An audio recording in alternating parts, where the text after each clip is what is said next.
এবার আমি ওই কেটে রাখা ভেন্ডিগুলোকে আমি এবার কড়াতে সাদা তেল 1 পোলা দিয়েছি। এবার এটাকে আমি একটু ভেজে নিচ্ছি, না ভাজলে তো হবে না।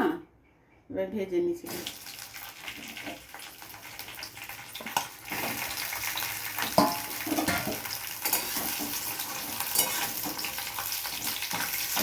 এবার ছাঁকা তেলে ভাজার কোনো দরকার নেই, কেননা এটা আস্তে আস্তে, কেন এ তো বীজ বার করা, এক্ষুনি এগুলো তাড়াতাড়ি হয়ে যায়।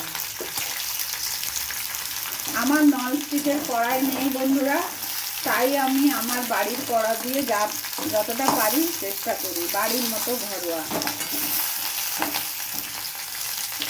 এই রান্নাটা একটু ভালো করে মন দিয়ে দেখুন, ভালোই লাগবে।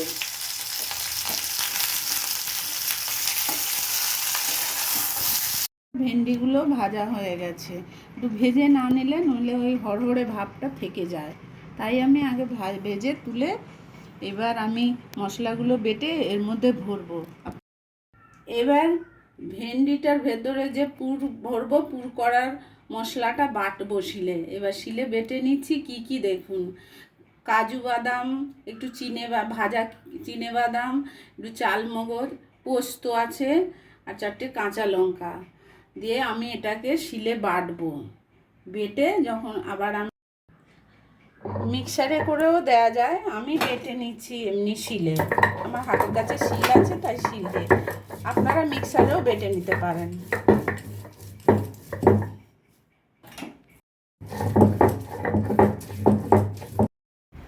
পুরটা হাত দিয়ে না ভরলে শেপটা আসবে না, হবে না। এই যে শুধু এই যে পুরটা ভরে আমি এই যে চেপে দিচ্ছি, এই দেখতে পাবো।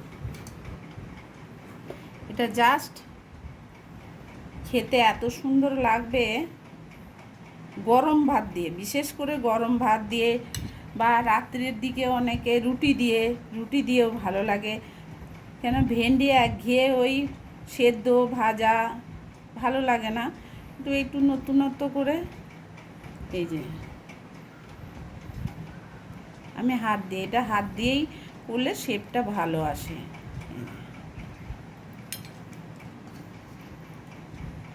কেমন লাগবে আপনারা বানিয়ে দেখুন, কমেন্ট করে আমাকে অবশ্যই বলবেন।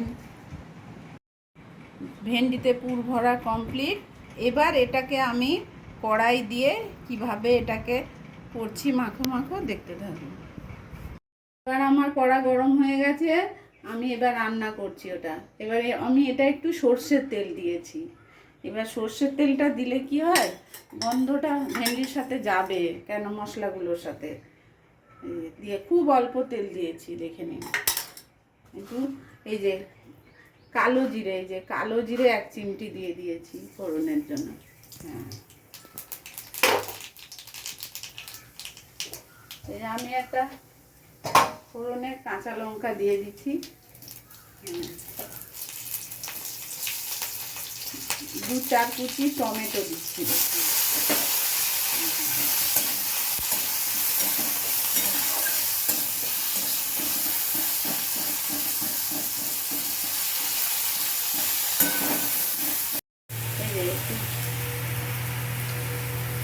একটু ছোট চামচে 2 চামচ দই দিলাম এটাতে। যে কোনো দই, ঘরে পাতা, বাজারে কেনা দই, একটু দই দিলাম, যাতে মাখো মাখোটা হবে। এবার দই দিয়ে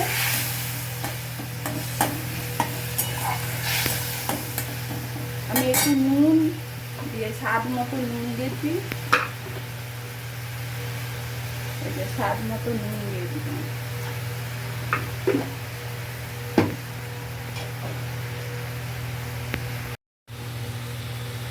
একটু হলুদ দিলাম, আমি কিন্তু এটা সাদা করার জন্য 1 চিমটে হলুদ দিলাম।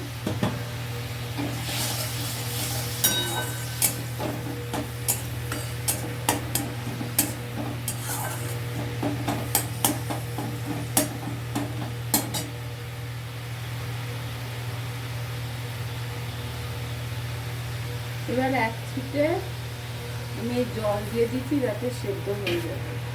তৈরি হয়ে গেছে এটা। আমি এই যে একটা একটা করে দিতে আছি, এটা একটু ঢাকা দিয়ে আমি ভাপিয়ে নেব। দিচ্ছি।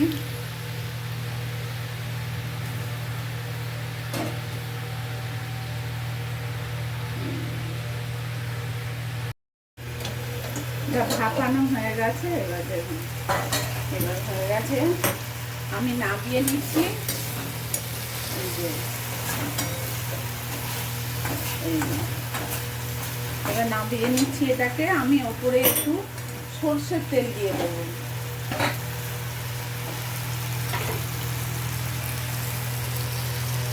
নামানোর আগে একটু সর্ষের তেল দিয়ে দিচ্ছি, দিলে খেতে স্বাদটা ভালো হবে।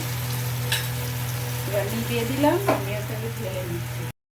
এবার বন্ধুরা দেখুন, আমার পুর ভরা ঢেঁড়স, এটা আর একটু শুকনো করতে লাগে, কিন্তু আমি তো গরম ভাতের সাথে খাওয়ার জন্য দেখুন। এবার ওর গ্রেভিগুলো রয়েছে ওই দই দিয়ে যেটা করা, এর ভেতরে পুরও আছে, আপনারা দেখতে পারেন। এই যে পুর ভরা আছে, দেখুন, এই যে পুর ভরা আছে। পুর অতটা বেরোয় না, আরও পুর ভরা আছে। এই যে এইগুলোতে পুর আছে, এই যে পুর আছে, আপনারা দেখে নিন, এই পুর আছে এইগুলো, এই যে পুর আছে। এবার আপনারা কেমন লাগছে আমাকে কমেন্ট করবেন, অবশ্যই শেয়ার করবেন, আমার চ্যানেলটাকে সাবস্ক্রাইব করে দেবেন। আমি আরও নতুন নতুন ভিডিও দিতে উৎসাহী হব। এবার দেখুন, এটা গরম ভাতের সাথে খুবই ভালো লাগবে, রুটির সাথেও ভালো লাগবে। আপনারা খুব সহজ, অল্প সময়ের মধ্যে